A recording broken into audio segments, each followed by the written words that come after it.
Tingnan mo, Maria, may brace ako. Ha?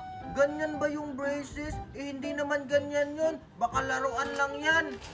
Ngi, totoo kayang brace to. Ito yung uso ngayon. At alam mo ba, ang mahal-mahal nito kasi umiilaw to.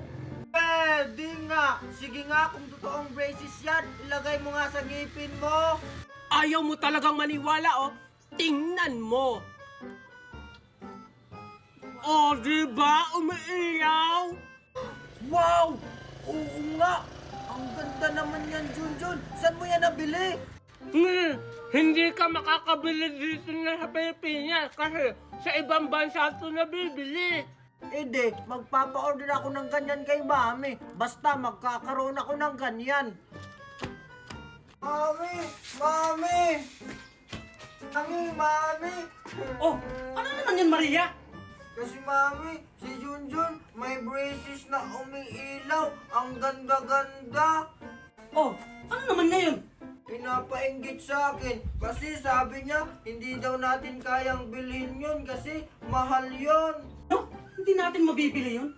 Bakit? Magkano ba yun? Tsaka, saan nyo nabibili? 1,000 po. Ano? Mura lang naman pala eh. Sige, bibilan kita. Hindi po 1,000 pesos, Mami. $1,000 po. Kasi sa ibang bansa po yun nabibili. Mahal pala. O sige, hindi tayo magpapatalo. Bibilhin natin yon. Talaga, Mami? Yay! You're the best, Mami! Hello? Hello po, Ma'am. Ano po yung order nyo? Pa-order nga po ako ng braces na umiilaw. Ilan po, Ma'am? Isa lang. Magkano ba yan? Sige, wait lang po. $1,000 lang po, Ma'am. Ano? Meron bang installment yan? Ay, wala po, Ma'am. Ay, ganun ba? O sige, pa-order ako ng isa.